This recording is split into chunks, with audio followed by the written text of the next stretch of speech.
নমস্কার, আপনারা দেখছেন দ্য ইন্ডিপেন্ডেন্ট বেঙ্গল। আমি শিবম। সনাতনী এবং সংখ্যালঘুদের উপর কার্যত এই নিপীড়নের ইস্যু আন্তর্জাতিক স্তরে মোহাম্মদ ইউনুসকে কিন্তু কোণঠাসা করতে শুরু করে দিয়েছে।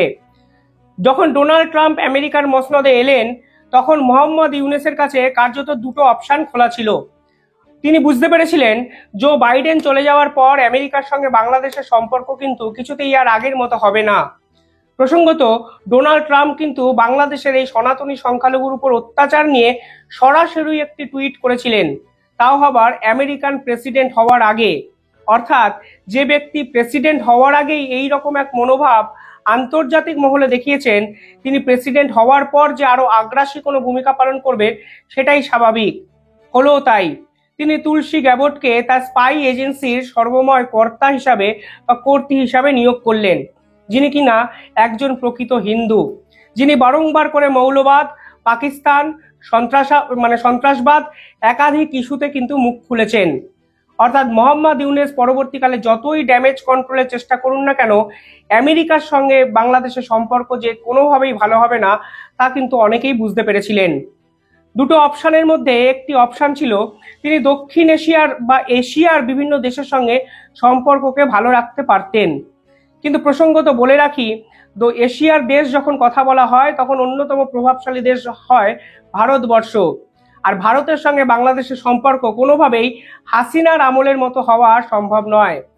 আর এই মোহাম্মদ ইউনুসের সরকারের একাধিক উপদেষ্টা বা সমন্বয়করা যেভাবে ভারত বিরোধী কথাবার্তা বলেন, এরপরে ভারত যে ওয়েলকাম করবে মোহাম্মদ ইউনুসকে, এরকম ভাবার তো কোনো কারণই নেই। ঢাকার একটি ইঞ্জিনিয়ারিং কলেজে আজকে ভারতের পতাকা কার্যত গেটের মধ্যে শুয়ে রাখা হয়েছে। লক্ষ্যটা একটাই, যে সকল ছাত্রছাত্রীরা গেট দিয়ে ঢুকছেন তারা যেন ভারতের পতাকাটাকে মারিয়ে তাদের ইউনিভার্সিটির মধ্যে ঢুকতে পারে। অর্থাৎ ভারত এই মোহাম্মদ ইউনুসের কি ক্ষতি করেছে আমি জানি না, কিন্তু মোহাম্মদ ইউনুস যে কনস্ট্যান্টলি এই ভারতকে নিয়ে অবসেশনে ভুগছেন তা কিন্তু বোঝাই যায়। জাতিসংঘে কিছুদিন আগে পাকিস্তান একটি স্পিচ দিয়েছিল। সেই সমগ্র স্পিচের মধ্যে ভারত শব্দটি প্রায় 12 থেকে 15 বার তারা বলেছে, কাশ্মীর শব্দটি 18 থেকে 20 বার তারা বলেছিলেন। অনেক রাজনৈতিক বিশ্লেষক প্রশ্ন তুলেছেন, নিজের দেশের কথা যেখানে 10 থেকে 12 বার আসে, ঠিক সেখানে কাশ্মীর এবং ভারতকে নিয়ে এতবার বলার কি মানে, তাও আবার জাতিসংঘের মতো একটা প্ল্যাটফর্মে। অর্থাৎ পার্টিকুলারলি কোনো দেশকে নিয়ে যখন কেউ অবসেশনে ভোগে তখন কিন্তু এই ধরনের আচরণ শাসকরা করে থাকে। মোহাম্মদ ইউনুস এবং তার সমন্বয়করা যেভাবে ভারত বিরোধী কথাবার্তাগুলো বলছেন, তাতে প্রসঙ্গত এবং বলাই যায় ভারতের সঙ্গে প্রতিযোগিতার মার্কেটে তারা কোনোভাবেই পেরে উঠবেন না বলেই কার্যত ভারতকে একপাক্ষিক শত্রু বানিয়ে দেওয়া হয়েছে। তবে ভারতকে শত্রু বানাতে গিয়ে তারা আন্তর্জাতিক স্তরে আমেরিকাকে চটিয়ে ফেলেছেন। ফলে আমেরিকা এবং এশিয়া দুই যে প্রকাণ্ড দেশ, প্রভাবশালী দেশ, তারা কিন্তু মোহাম্মদ ইউনুসের পাশ থেকে সরে যায়। পরবর্তীকালে অস্ট্রেলিয়া একটি সুযোগ ছিল, কিন্তু অস্ট্রেলিয়ায় বাংলাদেশের সঙ্গে আর কোনো সম্পর্কই হয়তো রাখবে না, কারণ বস্ত্র শিল্পকে নিয়ে তারা কিন্তু বেকায়দায় পড়েছে। অর্থাৎ 5 আইস যে কান্ট্রি আছে, অস্ট্রেলিয়া, নিউজিল্যান্ড, কানাডা, এরা সরাসরি আমেরিকার বিপক্ষে গিয়ে বাংলাদেশের সঙ্গে সম্পর্ক ভালো করবে না। আর এশিয়ার যদি পলিটিক্সটা বোঝেন তাহলে দেখবেন পাকিস্তান ছাড়া বাংলাদেশের পাশে দাঁড়ানোর মতো বর্তমানে ক্ষমতা আর কারণই নেই। আর পাকিস্তানের সঙ্গে বাংলাদেশের সম্পর্ক ভালো করে আলটিমেটলি বাংলাদেশের কি লাভ হবে তা হয়তো অনেক বিশ্লেষকরাই বুঝতে পারছেন না। হয়তো মোহাম্মদ ইউনুস বুঝতে পারবেন, আপনারাও হয়তো পরবর্তীকালে বুঝতে পারবেন। তাহলে পড়ে থাকলো ইউরোপিয়ান ইউনিয়ন। আর এবার ইউরোপিয়ান ইউনিয়ন যে সিদ্ধান্ত নিল তাতে আমার মনে হয় মোহাম্মদ ইউনুসের কাছে সব থেকে শকিং একটা মোমেন্টে এসে তারা দাঁড়ালো। তারা সরাসরিভাবে বাংলাদেশের সঙ্গে আর কোনো ব্যবসা বাণিজ্য ভবিষ্যতে করবে নাকি সে বিষয়ে প্রশ্ন চিহ্ন তুলে দিয়েছে। এমনকি বাংলাদেশকে টপকে তারা ভিয়েতনামের সঙ্গে একটি চুক্তি করেছে, যেখানে তারা ভিয়েতনামকে কথা দিয়েছে তারা ভবিষ্যতে ভিয়েতনামের সঙ্গে ব্যবসা বাণিজ্য আরো বেশি করে করবে। আর এর পরে বাংলাদেশ থেকে ইউরোপীয় ইউনিয়নের রপ্তানি কমে যাবে প্রায় 21.2%। ভাবতে পারছেন, একটা দিনে, শুধুমাত্র একদিনে মোহাম্মদ ইউনুসের এই ভুল স্টেপের জন্য ইউরোপীয় ইউনিয়নের মতো একটা সংগঠন, এতগুলো দেশ বাংলাদেশের পাশ থেকে সরে গেল। সকালে ব্রিটেনকে নিয়ে আমি একটা স্টোরি বানিয়েছিলাম, সেখানে পার্টিকুলারলি বাংলাদেশের আইন শৃঙ্খলা নিয়ে প্রশ্ন তুলেছিল ব্রিটেনের পার্লামেন্ট। আজকে ইউরোপীয় ইউনিয়ন পরিষ্কারভাবে বলেছে বাংলাদেশের বর্তমান যা অবস্থা, বর্তমান যে আইন শৃঙ্খলার যে অবনতি, এরপরে তারা বাংলাদেশের থেকে ব্যবসা বাণিজ্য করার থেকে ভিয়েতনামকে বেছে নিচ্ছেন। এর ফলে বাংলাদেশের রপ্তানি কমবে প্রায় 22% কাছাকাছি। কার ক্ষতি? সংখ্যালঘু সনাতনীদের ক্ষতি হলো শুধু? না, গোটা রাষ্ট্রের ক্ষতি হলো, বাংলাদেশের ক্ষতি হলো। বর্তমানে বাংলাদেশের যে অর্থনৈতিক পরিস্থিতি, সেই পরিস্থিতি নিয়ে বাংলাদেশের সাধারণ মানুষ কবে প্রশ্ন করবেন আমি জানি না, কিন্তু বিশ্বাস করুন, IMF বলে দিয়েছে বাংলাদেশের অবস্থা আগামী 8 মাসেও আরো খারাপ জায়গায় পৌঁছাবে। এখনই যদি সরকার ইন্টারনাল এবং এক্সটার্নাল ট্রেড শুরু করতে না পারে, তাহলে কিন্তু বাংলাদেশের মূল্যবৃদ্ধি চরম জায়গায় পৌঁছাবে। আগের মাসে এটি রিপোর্ট বেরিয়েছিল, আপনারা গুগলে গিয়ে প্লিজ চেক করে নেবেন যদি আমার কথা বিশ্বাস না হয়। সেখানে বলা হয়েছে শেষ 3 মাসে দক্ষিণ এশিয়ার মূল্যবৃদ্ধিতে সর্বোচ্চ স্থানে আছে কিন্তু বাংলাদেশ, সেকেন্ড নাম পাকিস্তান। আমার কথা আপনারা বিশ্বাস নাই করতে পারেন, কিন্তু গুগলকে আপনারা বিশ্বাস করুন, তথ্য নির্ভর আলোচনা শুনুন, তথ্য দ্বারা আপনারা নিজে বিশ্লেষণ করুন। শুধুমাত্র চিন্ময় দাসকে গ্রেফতার করা কিংবা সনাতনী সংখ্যালঘুদের উপর অত্যাচার করা নয়, সামগ্রিকভাবে বাংলাদেশ সরকার যেভাবে আইন প্রশাসন সামলাতে ব্যর্থ হয়েছে, তারপরে কিন্তু আন্তর্জাতিক স্তরে বাংলাদেশ কোণঠাসা হয়ে গেছে। বৈদেশিক মুদ্রার যে সঞ্চয় তা কিন্তু এক লাফে অনেকটা কমে গেছে, প্লাস মাথার উপরে আছে চীনের মতো দেশের অত্যাধিক লোন, রাশিয়ার মতো দেশের এক অত্যাধিক লোন, এবং একের পর এক মানে সরকারি প্রজেক্টকে সামনে দেখে নেওয়া কার্যত নিজেদের ব্যাংক থেকেই একাধিক লোন। আজকে ইউরোপীয় ইউনিয়নও কিন্তু মুখ ফিরিয়ে নিল বাংলাদেশের থেকে। এর ফলে বাংলাদেশের জিডিপি কমবে প্রায় 1%। অর্থাৎ একটা রাষ্ট্রের জিডিপি একটা চুক্তির জন্য একদিনে 1% কমে যাচ্ছে। অথচ মোহাম্মদ ইউনূস সরকার কিন্তু কার্যত বাংলাদেশের মানুষের মনটাকে ডাইভার্ট করার জন্য অন্য কোনো ইস্যুগুলোকে মানুষের সামনে নিয়ে আসছেন। কখনো ইসকনকে গালাগালি দিচ্ছেন, কখনো চিন্ময় দাসকে কার্যত সন্ত্রাসবাদী রাষ্ট্রদ্রোহী প্রমাণ করার চেষ্টা করছেন, কখনো সনাতনীদের উপর সেনাবাহিনীকে লেলিয়ে দিচ্ছেন, কখনো দিনের পর দিন মিথ্যে মামলা দেওয়া হচ্ছে, কখনো আইনজীবীদের গুম করে দেওয়া হচ্ছে। আর এরপরেও বিদেশি কোনো শক্তি বাংলাদেশে ইনভেস্ট করবে, এ ভাবনাটাই তো ভুল ছিল।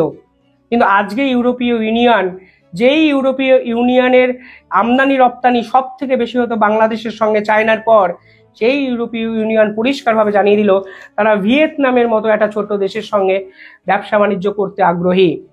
তারা বাংলাদেশের সঙ্গে ব্যবসা বাণিজ্য আর করবেই না। অর্থাৎ দিনের পর দিন বাংলাদেশ অন্ধকারের অতল গহ্বরে হারিয়ে যাচ্ছে। আমেরিকা পাশ থেকে চলে গেল, ভারত চলে গেল, ইউরোপীয় ইউনিয়নও যেভাবে বাংলাদেশের মুখে কার্যত চুনকালি পরিয়ে অন্যদিকে টার্ন নিল, এতে বাংলাদেশ কিভাবে ঘুরে দাঁড়াবে এই প্রশ্ন বাংলাদেশিরা যেদিন মোহাম্মদ ইউনূসকে করবেন, সমন্বয়কদের করবেন, আমার মনে হয় আপনারা হয়তো সেদিন নতুনভাবে বাংলাদেশকে ফিরে পাবেন। পাশাপাশি আজকে এই ইসকন মামলা গিয়ে পৌঁছালো হাইকোর্টে। মানবাধিকার কমিশন টুইট করে বলেছিলেন হাইকোর্টে চিন্ময় দাসের জন্য লড়ার জন্য আইনজীবী নেই, তাদেরকে গুম করে দেওয়া হচ্ছে, তাদেরকে ভয় দেখানো হচ্ছে, চেম্বার ভাঙা হচ্ছে। আজকে হাইকোর্টে কিন্তু জোর সওয়াল করেছিলেন অ্যাটর্নি জেনারেল। তিনি কার্যত ইসকনকে সন্ত্রাসবাদী সংগঠন বলে দাগিয়ে দেন। এরপরেও হাইকোর্ট কিন্তু বলে তারা এখনই ইসকনকে নিষিদ্ধ করার মতো কোনো রায় দেবে না। পার্টিকুলারলি একটি সংগঠনকে নিষিদ্ধ করা হবে কি হবে না, এই পুরো বিষয়টা কিন্তু সরকারের উপর ছেড়ে দিয়েছেন বাংলাদেশের হাইকোর্ট। অর্থাৎ বাংলাদেশ সরকার যদি এবার ইসকন বিরোধী কোনো কাজকর্ম করেন, তাহলে কিন্তু ইসকনের প্রধান যে সংগঠনগুলো গোটা বিশ্বে ছড়িয়ে আছে, তারা কিন্তু মোহাম্মদ ইউনূসের উপর কার্যত আক্রমণের পথ বেছে নেবেন, আগ্রাসী ভূমিকা পালন করবেন। আর এখানেই কিন্তু আন্তর্জাতিক স্তরে ফের বাংলাদেশ সরকার বেকায়দায় পড়তে পারে বলে আমার মনে হয়। তবে বাংলাদেশের এই যে মৌলবাদী সংগঠনের এই যে উৎপাত বা এই যে উগ্রতা বাংলাদেশ জুড়ে দেখা যাচ্ছে, এটা কিন্তু অনেক মুসলমান যারা ধর্মাবলম্বী মানুষ আছেন তারাও কিন্তু বুঝতে শুরু করে দিয়েছেন। একাধিক হুজুর, একাধিক মুসলমান ধর্মাবলম্বী মানুষ প্রকাশ্যে মোহাম্মদ ইউনূসের বিরোধিতা করতে শুরু করে দিয়েছেন। তারা এই চিন্ময় দাসকে গ্রেফতারের বিরুদ্ধে রীতিমতো ফেসবুক, সামাজিক মাধ্যমে ভিডিও বানাচ্ছেন। অর্থাৎ বাংলাদেশের সকল স্তরের মানুষ কিন্তু জাগতে শুরু করে দিয়েছেন, যা মোহাম্মদ ইউনূসের কাছে কার্যত এক অশনি সংকেত। আকবরে বাংলাদেশের ইতিহাসে কোনোদিন কোনো সহিংসতায় প্রথমে গিয়েছে এরকম কোনো ইতিহাস আমার জানা নেই। আপনাদের জানা থাকলে বলবেন প্লিজ। আমার প্রশ্ন হলো এরা এই বিষয়টাকে ইস্যু করে ওরা মূলত হিন্দুদের দমন করে। হিন্দুদের একটা বড় সাপোর্ট আওয়ামী লীগের আছে। এখন কথা হলো এই ইস্কন বা হিন্দুদের উপর ভর করে আওয়ামী লীগ ফেরত আসতে পারে, এই ভয়েই ওরা ইস্কনকে বিভিন্ন ন্যারেটিভ দেখে বাংলাদেশে একটা নিষিদ্ধ সংগঠনে পরিণত করে ও বাংলাদেশের দমন পীড়ন নির্যাতনটা চালিয়ে যেতে চাই। কালকে যদি দেশে নির্বাচন হয় তাহলে মোহাম্মদ ইউনূস সরকার ঠিক কোথায় পালিয়ে যাবেন আমি জানি না, কিন্তু আওয়ামী লীগের উপর যে রাগ আছে, যেভাবে এদের বিরুদ্ধে মিথ্যে মামলা দেওয়া হয়েছে, যেভাবে এদের বিরুদ্ধে শেষ 3 মাসে কার্যত নিপীড়ন চালানো হয়েছে, অত্যাচার চালানো হয়েছে, সেই রাগের কিছুটা ঝলক নাকি গিয়ে পড়েছে সনাতনী সংখ্যালঘুদের উপর। আর এই পুরো বিষয়টাই তাকে মদদ দিচ্ছে সেনাবাহিনীর কর্তারা। একের পর এক ঘটনা, রংপুর, তার আগে চট্টগ্রাম, তার আগে কার্যত বঙ্গবন্ধুর মূর্তি ভাঙা, সর্বক্ষেত্রে এদেরকে মানসিকভাবে নির্যাতন চালিয়ে একঘরে করার চেষ্টা করে যাচ্ছে মোহাম্মদ ইউনূস সরকার। আর এই ষড়যন্ত্র যদি মোহাম্মদ ইউনূস সরকার করতে সফল হয় তাহলে কিন্তু বাংলাদেশের আকাশে যে কালো মেঘ দেখা গেছে সেই কালো মেঘ কিন্তু দূরে সরবে না।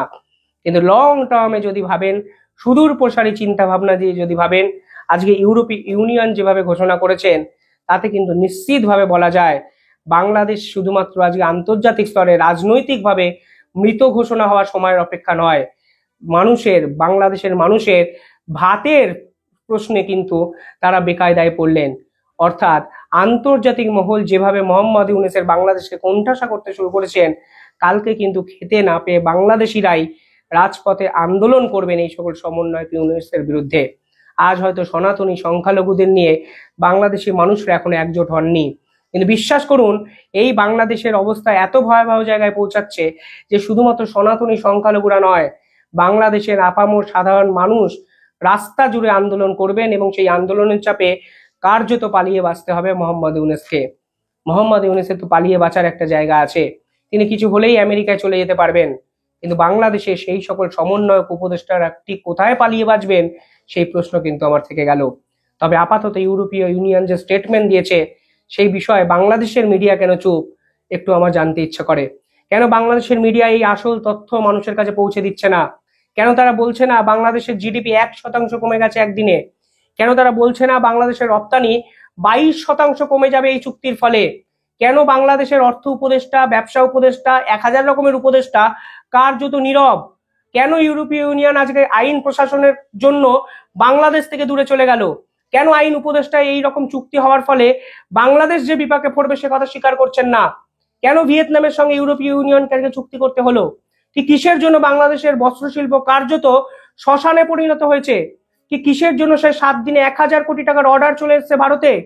কিসের জন্য গ্রিস, অস্ট্রেলিয়া, নেদারল্যান্ডের মতো দেশ আজ ভারতের বস্ত্রশিল্পের উপর ডিপেন্ড করে আছে? দিনের পর দিন কিভাবে বস্ত্রশিল্প, কিভাবে বাংলাদেশের অর্থনৈতিক কাঠামো, কিভাবে মূল্যবৃদ্ধি, কিভাবে মুদ্রাস্ফীতিকে কার্যত রক্তলীলায় পরিণত করলেন মোহাম্মদ ইউনূস, সেই জবাব বাংলাদেশের মিডিয়া কবে চাইবে তা জানার জন্য আমি অধীর আগ্রহে অপেক্ষা করছি। প্রথম আলো আর ডেইলি স্টারের অফিস হয়তো ভাঙতে পারবেন, কিন্তু মানুষ যেদিন প্রশ্ন করবে কটা মানুষকে আপনারা ভেঙে চুরমার করতে পারবেন? যে গণবিস্ফোরণের দাবি জানিয়ে আপনারা ক্ষমতায় এসছেন, যে গণবিস্ফোরণকে সামনে রেখে কার্যত এত বড় ষড়যন্ত্র চালিয়েছেন, আপনাদের মুখ থেকে যখন মুখোশটা সরে যেতে শুরু করেছে তখন আপনাদের বিরুদ্ধেই যে গণবিস্ফোরণ হওয়া শুরু করেছে আপনারা হয়তো সেটা বুঝতেও পারেননি। শাসক প্রথম ক্ষেত্রে কিছুই বোঝে না, কিন্তু যখন বোঝে তখন হয়তো তার বিদায় ঘন্টাটা বেজে যায়। দেখতে থাকুন দ্য ইন্ডিপেন্ডেন্ট বেঙ্গল। আপনারা কমেন্টে জানাবেন আপনাদের কি মত। ধন্যবাদ।